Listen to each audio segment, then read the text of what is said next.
বাংলাদেশকে সেই উস্কানি আক্রান্ত করার চেষ্টা করছে বাংলাদেশের ভাবমূর্তিতে। সেই বিজেপির পান্ডা নয়, আপনি এখন হচ্ছে গিয়ে একটি রাজ্যের মুখ্যমন্ত্রী। একজন মুখ্যমন্ত্রী কিভাবে এই ধরনের ভাষা ব্যবহার করতে পারে? ভারতীয় নয় বললেই যে বাংলাদেশি, সেটাও যেমন একটা ব্যাপার। যদি খবর পায় এই যে অমুকে হচ্ছে গরু জবাই করছে, অমুকের ব্যাগের মধ্যে গরু পাওয়া গেছে, শুনলে পরে মায়ের এটা একদম শেষ টেস্ট করে ফেলে দিবে আর কি। আপনার বক্তব্যে মনে হইতেছে এটা একটা বিশাল বাংলাদেশ বিরোধী চুক্তি হয়েছে। পৃথিবীর কোথাও তাদের কোনো অস্তিত্ব নাই, ওইখানে বসে বসে করতেছে। ভারত বাংলাদেশিদের আর জামাই আদর করবে না বলে জানিয়েছেন পশ্চিমবঙ্গের মুখ্যমন্ত্রী শুভেন্দু অধিকারী। তিনি দাবি করেন রাজ্যের উত্তর ২৪ পরগনা জেলার বসিরহাট মহকুমার হাকিমপুর চেকপয়েন্টে বিপুল সংখ্যক অবৈধ বাংলাদেশি জড়ো হয়েছেন। তাদের উদ্দেশ্যে তিনি হিন্দিতে বলেন, জলদি জলদি ভাগো নেহি তো জো করনা হ্যায় সরকার করেগা। এ সময় বাংলাদেশি অনুপ্রবেশকারীদের উদ্দেশ্য করে তিনি বলেন, তাদের জেলে বসিয়ে খাইয়ে জনগণের টাকা নষ্ট করতে চাই না। তারা ভারতীয়দের, বিশেষ করে পশ্চিমবঙ্গের মানুষের ক্ষতি করছে। আমি শুধু একটাই কথা বলবো, তাড়াতাড়ি পালাও, তাড়াতাড়ি পালাও। আমাদের খাদ্য, বস্ত্র, বাসস্থানের ভাগ আর আমরা দেব না। তিনি বলেন, আমরা পুলিশকে বলে দিয়েছি জেলে পাঠাতে হবে না, আইনে নেই, সরাসরি পুলিশ নেবে এবং বিএসএফের হাতে তুলে দেবে। দেশের পয়সায় খাবে, ওষুধ দেওয়া হবে, জামা কাপড় পরবে না। জামাই নাকি, জলদি জলদি ভাগো। তিনি অনেক কথা বলেছেন, বাংলা হিন্দি মিলিয়ে অনেক কথাই তিনি বলেছেন। রুবেল ভাই, তারা দাবি করছেন যে সবাই বাংলাদেশি। আমরা জানি না সবাই বাংলাদেশি কিনা বা এর মধ্যে রোহিঙ্গা আছে কিনা, অনেক আলোচনাই আছে। আপনি আসলে কিভাবে দেখছেন? শুভেন্দু অধিকারী একের পর এক বিভিন্ন বক্তব্য দিচ্ছেন। ধন্যবাদ জাকির ভাই, একই সাথে আমার সহ-আলোচক রাজ্জাকি ভাই, শুভেচ্ছা। আসলে এই বিষয়টি খুবই স্পর্শকাতর এবং আমরা উনি নতুন মুখ্যমন্ত্রী হয়েছেন, ঠিক আছে? তো তার রাজনীতি, তার মতাদর্শের সাথে আমার রাজনীতি মতাদর্শের আকাশ পাতাল তফাৎ আছে, উত্তর মেরু দক্ষিণ মেরুতে তিনি। তো তার মতো একটা সাম্প্রদায়িক মানুষ, একটা ধর্মভিত্তিক রাজনীতি করে উঠে আসা মানুষ, মানে মুখ্যমন্ত্রী হওয়া মানুষ, তিনি নানা রকম উস্কানি দেবেন, সেটা ঠিক আছে, কিন্তু সেই উস্কানি এখন তিনি সীমানা পার হয়ে বাংলাদেশকে সেই উস্কানি আক্রান্ত করার চেষ্টা করছে, বাংলাদেশের ভাবমূর্তি নিয়েও টানা হোঁচা শুরু করছে। প্রথম কথা যেটা বলতে চাই, শুভেন্দু বাবু, আপনার ভারতবর্ষ এত উন্নত দেশ হয় নাই মধ্যপ্রাচ্যের মতো কিংবা আমেরিকা বা কানাডার মতো যে বাংলাদেশিরা লেলায় থাকবে আপনার দেশে যাওয়ার জন্য। আপনার দেশের যে গ্রস ইনকাম মানুষের যে ন্যূনতম আয়, আমার দেশের যে গার্মেন্টস শ্রমিকের ন্যূনতম আয়, দুটো মিলাই দেখেন কার শ্রমিকের বেতন কত বেশি। আপনার ভারতবর্ষ কোনো বেহেস্ত হয়ে যায় নাই, কোনো স্বর্গ হয়ে যায় নাই যে বাংলাদেশের তরুণরা লেলায় থাকবে হচ্ছে আপনার ভারতবর্ষ যাওয়ার জন্য। অতএব খুব বুঝে শুনে শব্দ ব্যবহার করাটাই প্রত্যাশা করি। অত্যন্ত আপনি ভারতের মুখ্যমন্ত্রী, পশ্চিমবাংলার মুখ্যমন্ত্রী, এক সময় এই চেয়ারে ডক্টর বিধান রায় ছিলেন, এক সময় এই চেয়ারে ব্যারিস্টার জ্যোতি বসু ছিলেন, বুদ্ধদেব বাবু ছিলেন। তাদের কথা চিন্তা করেন, আপনার চেয়ারটাকে মর্যাদা দিয়েন, ভারতকে মর্যাদা দিয়েন, পশ্চিমবাংলার সে বিধানসভাকে মর্যাদা দিয়ে মুখ দিয়ে কথাবার্তা বের করবেন আর কি। আপনি কিন্তু আর হচ্ছে সেই বিজেপির পান্ডা নয়, আপনি এখন হচ্ছে গিয়ে একটি রাজ্যের মুখ্যমন্ত্রী। আমার মনে হয় আপনি এবং উনি শুভেন্দু ভুলে যান এই কথা আর কি। এখন আসেন, এই যে বিষয়গুলো শুরু হয়েছে কবে থেকে, কেন হয়েছে আর কি। সিএএ, ঠিক আছে, ডিসেম্বরে 2019 সালে তারা চালু করলো এই সিএএ বা সিটিজেন অ্যামেন্ডমেন্ট যে অ্যাক্ট আছে, সেই সিটিজেন অ্যামেন্ডমেন্ট অ্যাক্টটা কিন্তু তারা করছিল প্রথমে এটা খুব পজিটিভলি, এক হিসেবে পজিটিভ। কী পজিটিভলি? তারা বলতে চাইছিল যে 2019 সালে যে আপনার আফগানিস্তানে, আপনার হচ্ছে পাকিস্তানে এবং বাংলাদেশে এই সমস্ত জায়গায় সংখ্যালঘু সম্প্রদায়ের লোকেরা, অর্থাৎ হচ্ছে হিন্দু, বৌদ্ধ, খ্রিস্টান, পার্সি, জৈন, এই সমস্ত ধর্মাবলম্বী লোকেরা যদি নিজেদেরকে নিপীড়িত মনে করে, নিজেদেরকে নিরাপত্তাহীন মনে করে, তারা ভারতবর্ষে আসছে, ভারতবর্ষে আসার পর তারা সেখানে আশ্রয় গ্রহণ করছে, তাদেরকে এখন হচ্ছে তারা নাগরিকত্ব দেবে। সেই নাগরিকত্ব দেওয়ার জন্য হচ্ছে তারা এই আইনটা করলেন এবং তারা এখন বলছিলেন 2014 সালের হয়তো ডিসেম্বরের আগে যারা আসছে তাদেরকে নাগরিকত্ব দেবেন, এই নিয়ে চালু করছেন এবং বাকিগুলোকে তারা সর্ট আউট করবেন, তাদেরকে তারা হচ্ছে গিয়ে ডিপোর্টেড করবেন, এরকম একটা ব্যাপার ছিল। এখন এই বিষয়গুলো আসলে কে সিদ্ধান্ত নেওয়ার মালিক? পশ্চিমবাংলা সরকার নাকি কেন্দ্রীয় সরকার? এই বিষয়গুলো আসলে কেন্দ্রীয় সরকারের ব্যাপার এটা পশ্চিমবাংলা সরকারের ব্যাপার না, এটা শুভেন্দুর ব্যাপার না। ওই বর্ডারটা নিয়ন্ত্রণ করা শুভেন্দুর কাজ না, পশ্চিমবাংলা রাজ্য সরকারের কাজ না, কেন্দ্রীয় সরকারের কাজ। কেন্দ্রীয় সরকারের কিন্তু একটা নীতিমালা আছে, এই ডিপোর্টেশনের ব্যাপারটা একটা নীতিমালা আছে, এবং ওখানকার উচ্চ আদালত বলে দিচ্ছে কাউকে এইভাবে করে পুশিং করে বাংলাদেশে ঢুকতে দেওয়া যাবে না। কারণ ইতিমধ্যে যেটা ঘটেছে গত কয়েক বছর আগে, আপনারা নিশ্চয়ই খেয়াল করেছে আজিজ ভাই, রাজ্জাকি ভাই, খুব বেশি মনে থাকবার কথা, আপনারও মনে থাকার কথা, আমি বরঞ্চ ভুলে গেছি নামটা, সম্ভবত সায়রা খাতুন কিংবা জহিরা খাতুন। তিনি একজন প্রেগনেন্ট ওমেন ছিলেন, গর্ভবতী মহিলা, তাকে ধরে জোর করে পুশিং করে পাঠিয়ে দিয়েছিল। পরে তিনি অনেক মামলা টামলা করে প্রমাণিত হয়েছে তিনি ভারতবর্ষের নাগরিক, তিনি ভারতের একজন নাগরিক, হতে পারে সেই মুসলিম কিন্তু ভারতের নাগরিক। পরে সে উচ্চ আদালতের নির্দেশে তার কিন্তু নাগরিকত্ব সে ফিরে পেয়েছে। তো ওটার পর ভারতের উচ্চ আদালত, সুপ্রিম কোর্ট বলেছে যে কাউকে যদি এরকমভাবে মানে ডিপোর্ট করতে হয় তো সেটা অবশ্যই সে নাগরিকত্বর বিষয়টি তার আদালতের দ্বারা হচ্ছে কি চিহ্নিত করতে হবে। এটা কিন্তু তাদের কেন্দ্রীয় সরকারের পলিসি। কিন্তু আমরা দেখতেছি ভারতের এক এক রাজ্যে এক এক পলিসি। আসামে আরেকজন বিজেপি নেতা আছে, হ্যাঁ, হেমন্ত, সে তো আরেক মানে যা ইচ্ছা তাই অবস্থা। সে বলছে কেন্দ্রের সমস্ত নীতিমালা আইন আদালত নিয়ে হবে না, এদেরকে গোপনে রাতে বেলা ঠাস করে পুশিং করে ফেলতে হবে।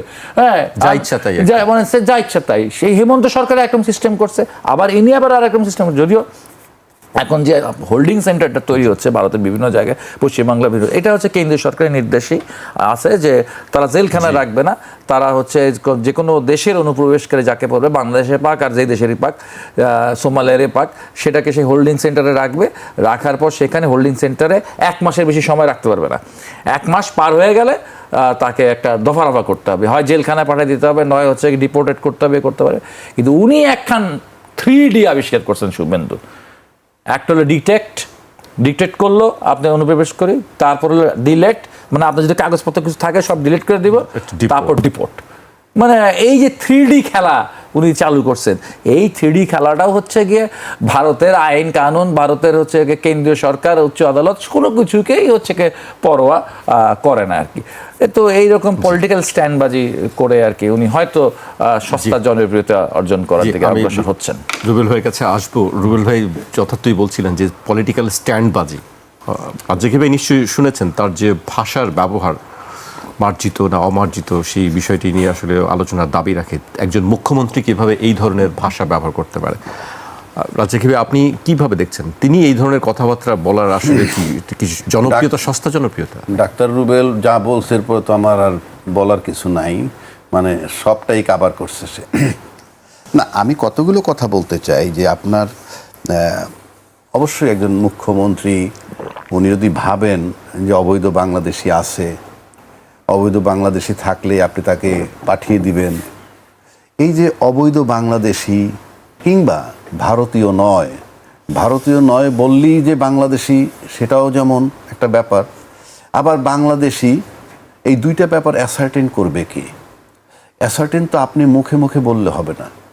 কারণ আমরা আমাদের দেশের আভ্যন্তরীণ ব্যাপার যদি অনেক সময় দেখেন যে রাজনীতির নামে অনেক কিছু হয়। কাউকে যদি কেউ ট্রাবল করতে চায়, প্রবলেম করতে চায়, দেয়ার আর মেনি ইস্যুজ। আমি আজকে এমপি ইলেকশন করতে গেলে আমি এমনি নর্মালি কেউ প্রতিদ্বন্দ্বী নাই, কিন্তু কালকে যদি আমি এমপি ইলেকশন করতে যাই তাহলে কেউ আমার ইনকাম ট্যাক্স ফাইল টান দিবে যে এই ত্রুটি পাওয়া যায় কোথায়। তো এইরকম রাজনীতির ক্ষেত্রে যেগুলো হয়, আপনি এই জিনিসগুলো অ্যাসার্টেন করবে কি? একটা প্রপার অথরিটি লাগবে। আমরা কি আদৌ শুনছি যে তার একটা প্রপার অথরিটি বানাইছে যে এখান থেকে এটা ভেরিফাই করবে, ইনভেস্টিগেশন করবে? হ্যাঁ, একটা লম্বা প্রসেস যে আজকে শুরু হইলো, লিস্ট হইলো, তালিকা হওয়ার পর এইভাবে আগাচ্ছে।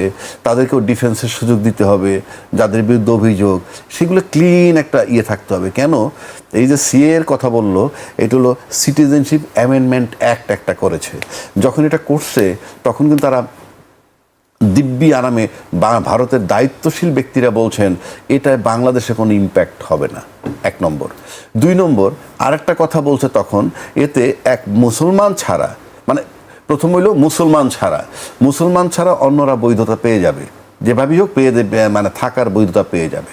তারপরে মুসলমানের চ্যাপ্টার যখন আসবেন তখন আপনি পুশিং করবেন কোথায়? বাংলাদেশি পার্ট। আপনি অন্য দেশেরটা পাঠানো তো ডিফিকাল্ট। আপনি যদি এখন আফগানিস্তানে একটা মুসলমান পান, তাকে আপনি পাঠাবেন কোথায়? ক্রসিং ইউর বর্ডার আপনি আফগানিস্তান পাঠাইতে হবে, পাকিস্তান এটা পাঠালে তাদের ওইখানে পাঠাইতে হবে। কিন্তু ঘুরে ফিরে আমরা দেখতেছি এই দিকটা একটা ঝোঁকটা তাদের বেশি। এখন প্রশ্ন হচ্ছে যে যিনি বলছেন উনি একজন মুখ্যমন্ত্রী, আমি খুব পজিটিভ, আমি যে ওনার বিরুদ্ধে নেগেটিভ বলবো এই ইন্টেনশন আমার নাই। এই ওনার তো আইডিওলজি 3 রকমের প্রমাণিত। নাম্বার 1, উনি কংগ্রেসে ছিলেন, কংগ্রেসের থিওরিতে তো এইটা নাই। নাম্বার 2, তারপরে তৃণমূলে আসলেন, তৃণমূলের থিওরি তো এটা নাই। নাম্বার 3, উনি বিজেপিতে যোগ দিলেন। যখন বিজেপিতে আসলেন তখন তিনি এই বক্তব্য রাখছেন। তার মানে আইডিওলজি শিফট হয়ে যায়।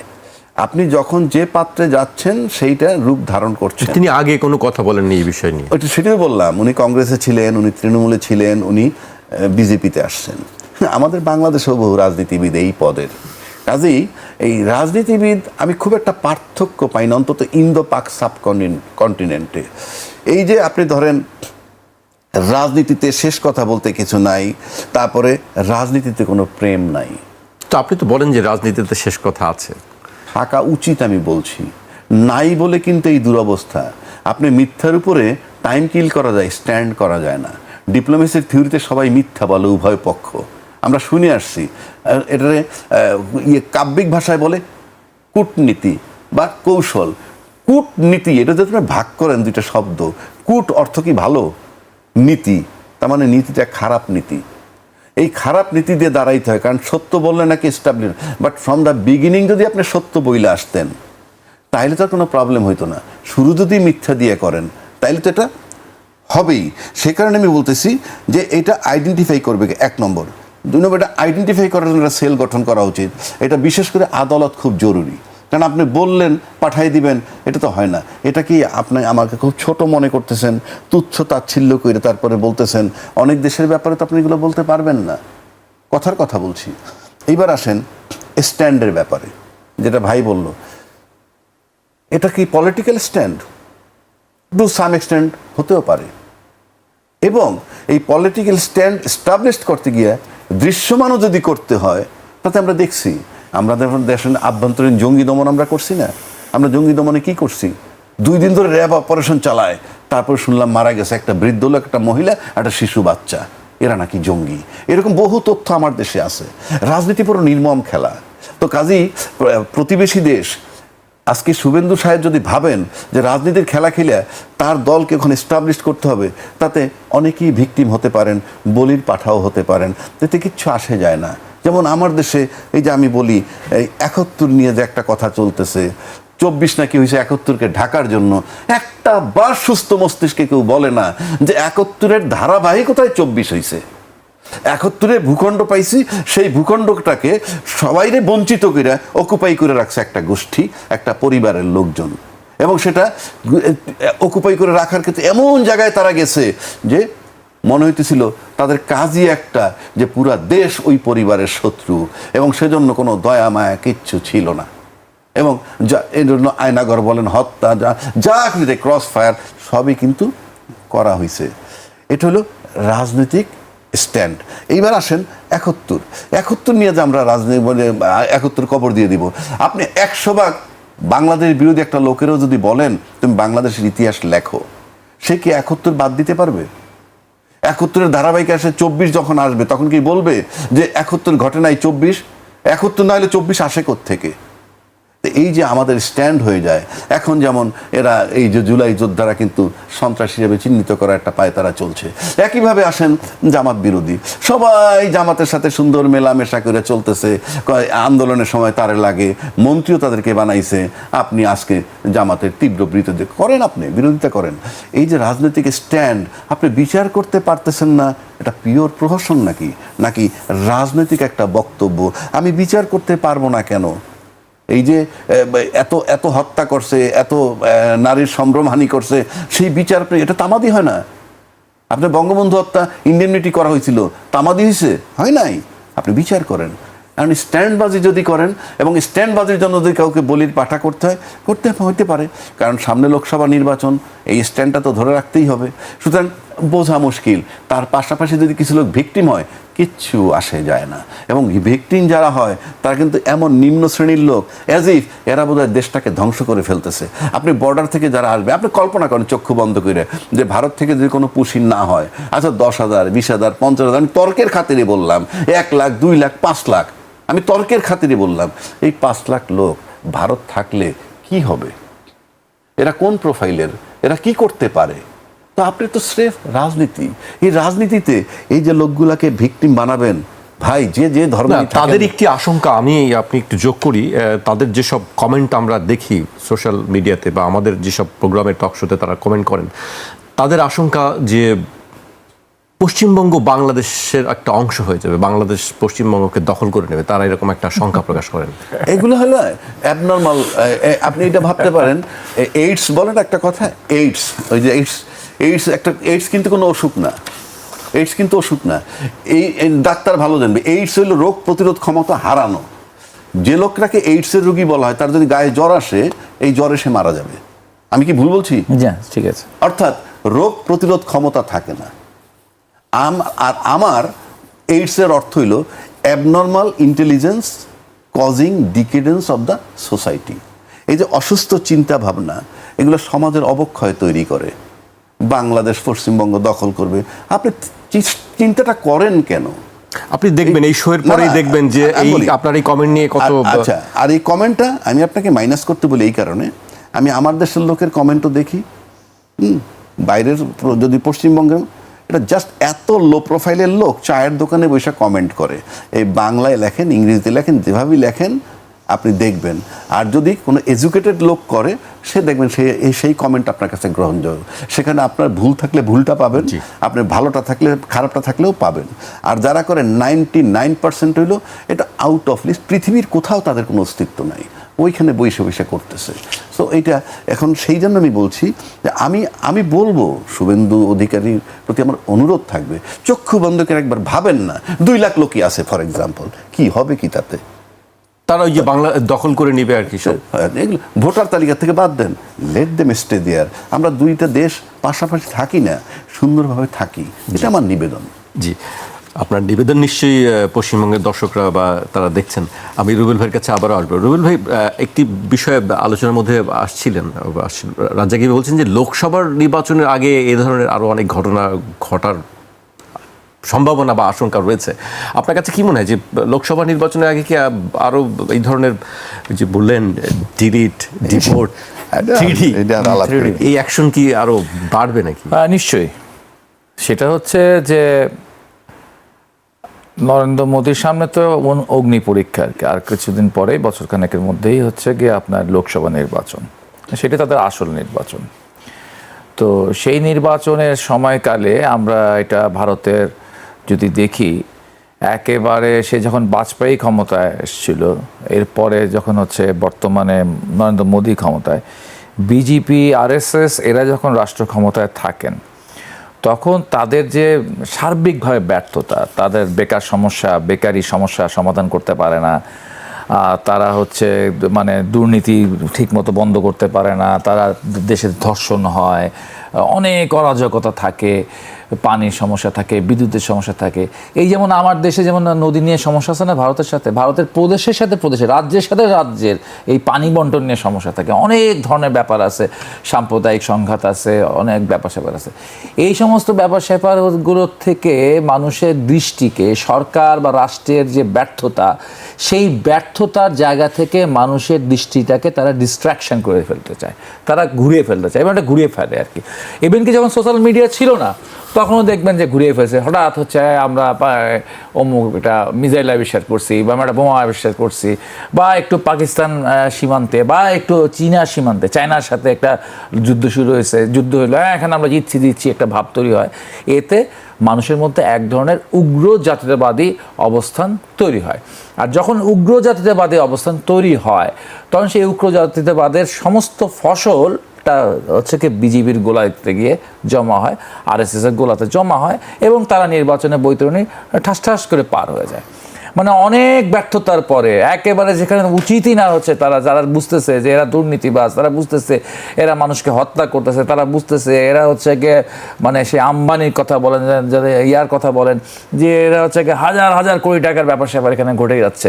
এখান থেকে ইভেন কি আমার দেশে বলি না যে টাকা বিদেশে পাচার হচ্ছে, ওখানেও টাকা বিদেশে পাচার হয়ে যাচ্ছে, হ্যাঁ, লক্ষ কোটি টাকার ওদের দেশে পাচার হয়ে গেছে। কিন্তু এটা নিয়ে ওদের মানুষের মধ্যে হইচই চিৎকার চেঁচামেচি হবে না, সেটা নিয়ে বড় ধরনের কোনো মব লিঞ্চিংও হবে না, ঠিক আছে। মব লিঞ্চিং হবে কোনখানে যদি ওদের খবর পায় এই যে অমুকে হচ্ছে গরু জবাই করছে, অমুকের ব্যাগের মধ্যে গরু পাওয়া গেছে, শুনলে পরে মায়ের এটা একদম শেষ টেস্ট করে ফেলে দেবে আর কি, ঠিক আছে। তো এই যে ব্যাপারটা, এটা ভারতেও আছে, এটা পাকিস্তানেও আছে, এটা বাংলাদেশেও আছে।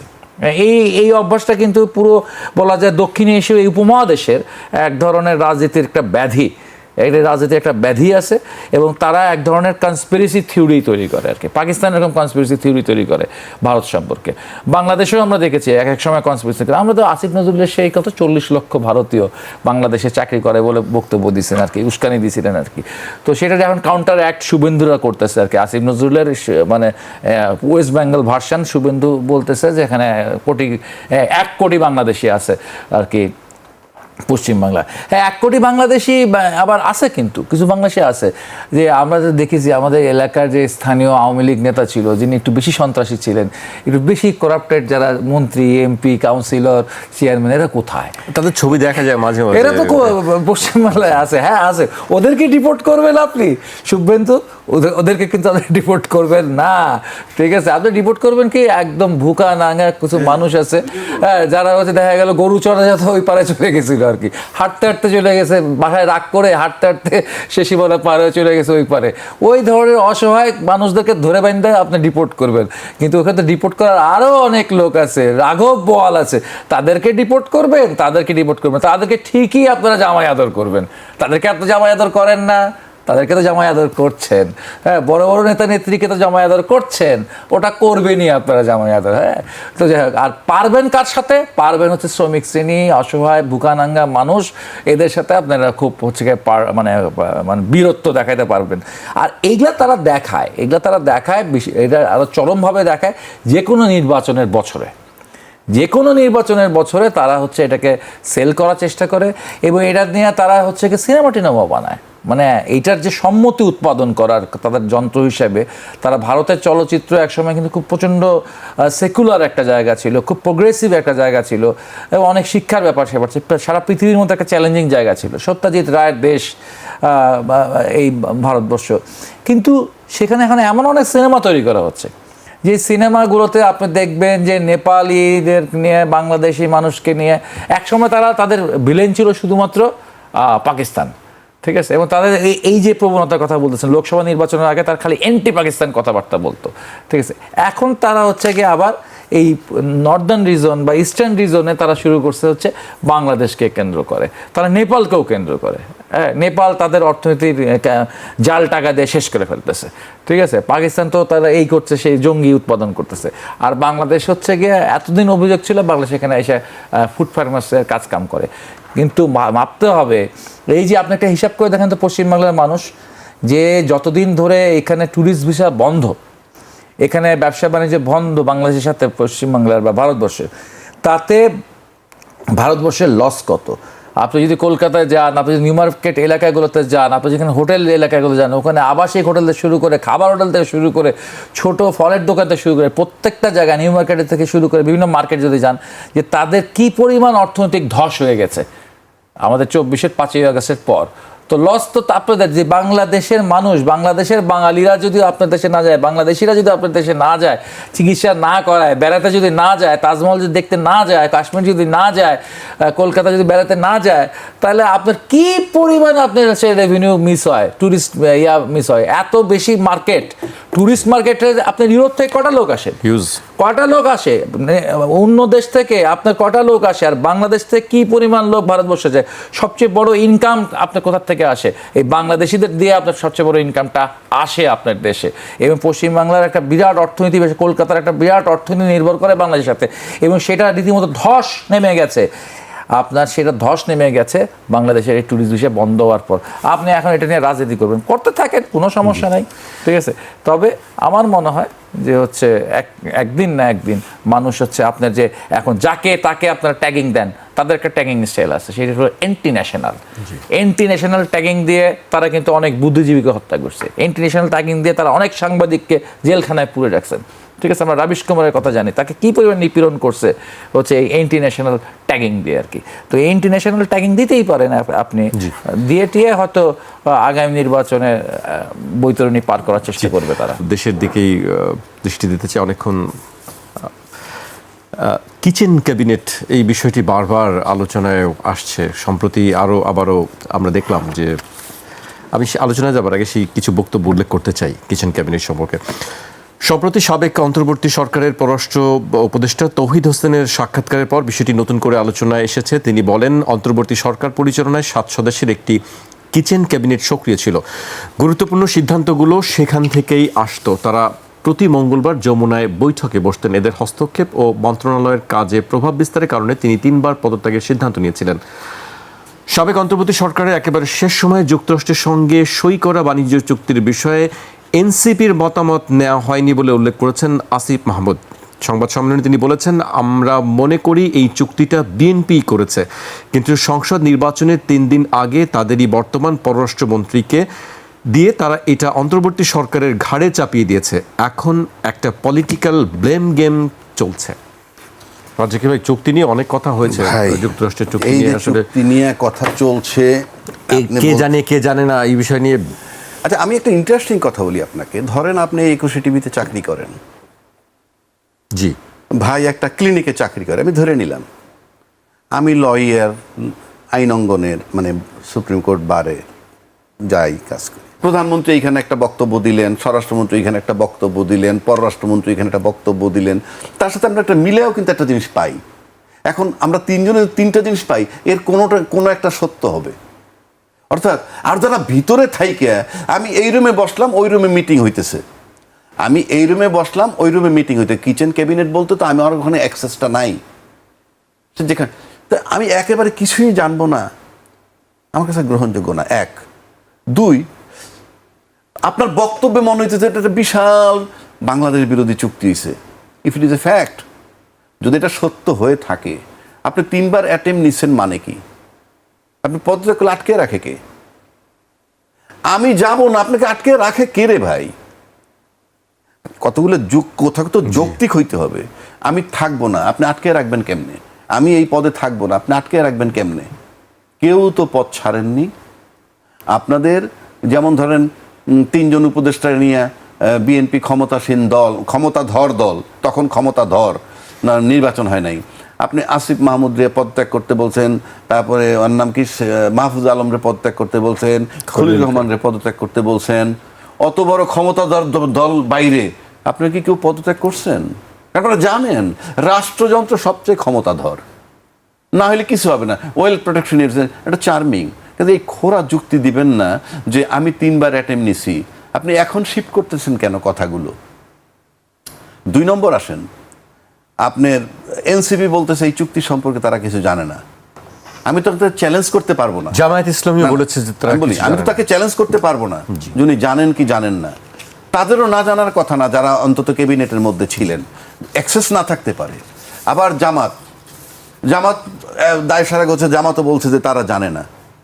হ্যাঁ, আপনি ক্ষমতাধর দল হিসেবে যদি ধরেন, আমার কাছে মনে হয় জামাত এনসিপির সাথে আলোচনার কোনো সাবজেক্ট ছিল না এটা। বিকজ নির্বাচনের পর ক্ষমতায় আসবে কারা, এটা কিন্তু আমাদের কাছে পরিষ্কার ছিল। আপনার অবস্থানগতভাবেই, আমি বলছি না এই নির্বাচনটা কেমন হয়েছে ওই আলোচনা আমরা এখন যাচ্ছি না, কিন্তু নর্মাল কোর্সেই মনে হয় যে নির্বাচন হলে বিএনপি ক্ষমতায় আসবে। সুতরাং কাউকে যদি কিছু জিজ্ঞাসাবাদ করতে হয়, সম্মতি নিতে হয়, অন্যতম দল ছিল সেটা পরিষ্কার করছেন পররাষ্ট্রমন্ত্রী, আজকের পররাষ্ট্রমন্ত্রী। জামাত যাই বলুক, যে বলছে আমরা জানতাম না, ফাইন, কিন্তু বিএনপি দল হিসাবেও এটাকে প্রত্যাখ্যান করে নাই। আর ক্ষমতা আসার পর সরকারে এসেও কোনো ওপিনিয়ন দেননি। উপরন্ত প্রথম আলো পত্রিকায় লিখছে যে ভারতের এই আমেরিকা এবং বাংলাদেশের মধ্যে যে চুক্তিটা হয়েছে, বাণিজ্য চুক্তি, এটা বাংলাদেশের জন্য মঙ্গলজনক, এই কথাটাও বলা হয়েছে। তাহলে মঙ্গলজনক যদি আপনি এখন যদি বলেন, আপনি মঙ্গলজনক বললে কিছু আসে যায় না, উনি মঙ্গলজনক বললে কিছু আসে যায় না, কিন্তু প্রথম আলো পত্রিকা একটা অথরিটি বাংলাদেশে, মেনি ইস্যুজে, অনেক ইস্যুতেই তার অথরিটি। আবার আরেকজনে লিখতেছে প্রথম আলো সম্পর্কে বেগম খালেদা জিয়া এবং তারেক জিয়ার উপরে যে নির্যাতন করছে তার অন্যতম হিরো প্রথম আলোর এই এবং ডেইলি স্টার নিয়ে, মানে এইটা জিনিসটা চলতেছে। কিন্তু আমেরিকার চুক্তিটা সম্পর্কে প্রথম আলো লিখতেছে দেশের জন্য ভালো, খলিল সাহেবরাই চুক্তি করলো 9 তারিখে, তার সাথে আবার বিএনপি বলতেছে নির্বাচন নিয়ে যাতে বাহানা না হয় সেজন্য আমরা জুলাই সনদ স্বাক্ষর করছি, আবার গণভোটের নামে যাতে নির্বাচন বানচাল না হয় তাই আমরা স্বাক্ষর করেছি। তাহলে এটা খুব পরিষ্কার মনে হয় যে ওই চুক্তির জন্য যদি রাজি না হই তাহলে নির্বাচন যদি পিছিয়ে যেতে পারে, সেটা হইলে হইতে পারে। কিন্তু বলবেন তো, আপনি জুলাই সনদ সম্পর্কে বলতেছেন যাতে বাহানা না হয় তাই স্বাক্ষর করছেন, গণভোট সম্পর্কে বলতেছেন নির্বাচন না দিতে পারে সেজন্য আমরা রাজি হয়েছি, চুক্তিটা সম্পর্কে এটাও তো বলতে পারেন, কিন্তু বলছেন না কেন? নাম্বার 2, আপনার এই চুক্তি সম্পর্কে কিছুদিন আগে একটা পরিষ্কার বক্তব্য রাখছে একজন উপদেষ্টা মহিলা, নামটা আমি এই মুহূর্তে আমার মনে নাই। উনি বলছেন এটার ভিতরে 60 ডেজ নোটিশ দিয়ে এটাকে বাতিল করার ক্লজ আছে, রিভিউ করার ক্লজ আছে, ইত্যাদি ইত্যাদি অনেকগুলো ইস্যু আছে। আপনি এত বড় সিরিয়াস একটা চুক্তি গোপন রাখা হইলো, এখন তো অনলাইনে আছে। আপনার তো এই যে একটা অধিবেশন চলে গেল, সেখানেও তো একটা আলোচনার বিষয় থাকা উচিত ছিল, এটা নিয়ে আলোচনা করা উচিত ছিল। তাহলে প্রশ্ন তো ওইখানেই আসে, why the present government is absolutely keeping silent on this issue? না দলীয়ভাবে বলছেন, না সরকার হিসাবে বলছেন, তারা কিন্তু কিছুই বলছেন না। তাদের এই ভার্সনটা খুব জরুরি এবং সেখানে খুব জোরালোভাবে আপনি শুধু শিফট করবেন। আমি মনে করি এই চুক্তি, আমি আবারও বলছি, আমি সাধারণ লোক হিসেবে বললে একরকম, আর আমি যেভাবে আলোচনা পাই তাতে ধরে নিলাম এই চুক্তিটা খারাপ চুক্তি, দেশের জন্য খারাপ হইল। দেশের জন্য যদি খারাপ হয়ে থাকে তাহলে সেদিন যারা দায়িত্বে ছিলেন, যারা ক্ষমতাধর দল ছিলেন, তারা কি নির্বাচনের জন্য করে থাকলে? সবচেয়ে বেশি তো নির্বাচনের নামে আপনারা এই চুক্তিটা করে ক্ষতিগ্রস্ত করছেন দেশটাকে। তার মানে আপনার কাছে দেশের চেয়ে কি এই চুক্তিটা বড় ছিল? আপনারা কেন বললেন না নির্বাচন যে খুশি সে করবে, আপনারা মেহেরবানি করে চলে যান, আমরা এই চুক্তি করতে রাজি না? সেটাও তো বলছেন না। তাহলে আমার কাছে মনে হয় রাষ্ট্রের চেয়ে ক্ষমতা বড়, রাষ্ট্রের চেয়ে দল বড়, দলের চেয়ে পরিবার বড়, পরিবারের চেয়ে ব্যক্তি বড়। আমরা সেই জায়গাটা আসতেছি। Very painful, very painful. আপনি তো দেশটা নিয়ে ভাই তামাশা করতে পারেন না। পরিষ্কার করেন জাতির কাছে।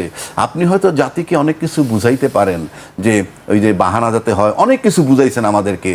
এবং পুরা অধিবেশনটার ভিতরে আমরা শুনলাম মুক্তিযুদ্ধ, তারপরে কি মুক্তিযুদ্ধ আর মুক্তিযুদ্ধ বিরোধী, গুপ্ত সুপ্ত, সেই আলাপ করতে করতে বাজারে একটা শব্দ চলে আসছে, ভুয়া ভুয়া। আপনি একটা সরকার 5 বছর ক্ষমতায় থাকবে, 3 মাসের মাথায় যদি আপনি একজন হত্যার নিহত হয়েছে একটা মেয়ে রামিসার বাসায় গিয়ে যদি এই বক্তব্য আমাদের শুনতে হয়, অ্যাবসোলুটলি পেইনফুল ভাই। আপনি আরও 4 বছর 9 মাস থাকবেন ক্ষমতায়, ক্লিয়ার করেন। দেশ কিন্তু দেশ, এটা তামাশার জায়গা না। আপনারা যদি মনে করে থাকেন যে না নির্বাচন একটা হলেই ঠিক হয়ে যাবে, দেশের জনগণের যা খুশি তাই বুঝাইতে পারবেন, চুক্তি যাদের সাথে হয়েছে তাদেরকে কিন্তু এইটা বুঝাইতে পারবেন না যে ভাই নির্বাচনের জন্য নির্বাচন হইতো না যদি এই চুক্তি না করতাম, সেটাও বলেন না। দেখি not so easy, lot of challenge is coming for you people. জি রাজাক ভাই, আমি আপনার কাছে আবার আসবো। আমি রুবেল ভাইয়ের কাছে আসতে চাই। রুবেল, এটা দায় কেউ নিতে চাচ্ছে না কেন? সবাই বলছে যে আমি জানি না, আমি ছিলাম না, আমাকে জানানো হয়নি, কিন্তু আবার অন্য দিক থেকে শুনছি যে আমরা জানানো হয়েছিল। রাজা ভাই কি ভাইয়ের আলোচনার একটা অংশের সাথে আমি খুবই একমত আর কি, যে সবাই জানার কথা এবং সবাই জানে, সবাই জানে, উপদেষ্টারাও সবাই জানে, এবং যে হচ্ছে গিয়ে মানে বড় বড় রাজনৈতিক দল আছে, ইভেন কি আমরাও জানি, আমরা কমিউনিস্ট পার্টি সেই সময় জানি যে একটা গোপন চুক্তি হচ্ছে, সে জানে একটা গোপন চুক্তি হচ্ছে, এবং আমরা আমাদের একটা তো মানে আইডিয়া আছে হোয়াট ইজ আমেরিকা, আমেরিকার সাথে একটা বাণিজ্য চুক্তি। আমরা তো জিও পলিটিক্সটা বুঝি, আমরা তো রাজনীতিটা করি, কম বুঝি, অল্প বুঝি, কিন্তু বুঝি তো, আমরা তো রাজনীতির ছাত্র, পলিটিক্স করি মানে 30-32 বছর ধরে পলিটিক্স করি, কিন্তু এখনও তো আমরা এটাকে পড়াশোনাই করি, রাজনীতির ছাত্র আমরা। তো আমরা রাজনীতির যে কোনো ছাত্র বুঝি যে এটা দেশের বিরুদ্ধে একটা কিছু, এই কারণে নন ডিসক্লোজার। আমরা রাষ্ট্র ক্ষমতার কোথাও ছিলাম না, হ্যাঁ, আমরা ওই মার্জিনালাইজ জায়গায় ছিলাম, কিন্তু ওই মার্জিনালাইজ জায়গায়, ওই প্রান্তিক জায়গায় বসে আমরা বুঝতে পারছি যে দেশের বিরুদ্ধে, বাংলাদেশের স্বার্থের বিরুদ্ধে আমেরিকার সাথে চুক্তি হচ্ছে। কারণ আমেরিকা হচ্ছে এমন জিনিস যে ওর সাথে যে বন্ধুত্ব করবে তার আর শত্রুর কোনো দরকার নাই। তো এই মহাশত্রু, মানবতার শত্রুর সাথে লড়াই চলতেছে, যেখানে সে বিশাল আপনার হচ্ছে সাউথে এশিয়ান প্যাসিফিক স্ট্র্যাটেজি গ্রহণ করছে, চীনকে ঘেরাও করার চেষ্টা করতেছে, চীনকে কেটে ফেলার জন্য সে অনেক কিছু, অনেক কাহিনী কাজ কারবার করতেছে। আমরা দেখতেছিলাম ইউনুস সরকারের টেন্ডেন্সির জায়গায় যে সে কীভাবে করে পোর্টকে ডিন্যাশনালাইজ করে ফেলতেছে, কীভাবে করে সে মানবিক করিডোর, কীভাবে সে আরাকান নিয়ে নতুন খেলা খেলতেছে, নানান রকম জিওপলিটিক্যাল মুভমেন্ট চলতেছে। এবং রহস্য পুরুষ ডক্টর খলিলকে নিয়ে এসে একেবারে সে নিরাপত্তা উপদেষ্টা বানায় ফেলতেছে। তো এরকমভাবে যে সব কিছু হচ্ছে, আমরা স্পষ্টভাবে বুঝতেছিলাম যে এই এগ্রিমেন্ট কেন নন ডিসক্লোজার। এবং তারপর সরকারের জন্য আমরা বসে থাকি নাই, আমরা এদিক ওদিক সার্চ করে দেখলাম যে বাংলাদেশের জন্য এটা ছিল নন ডিসক্লোজার।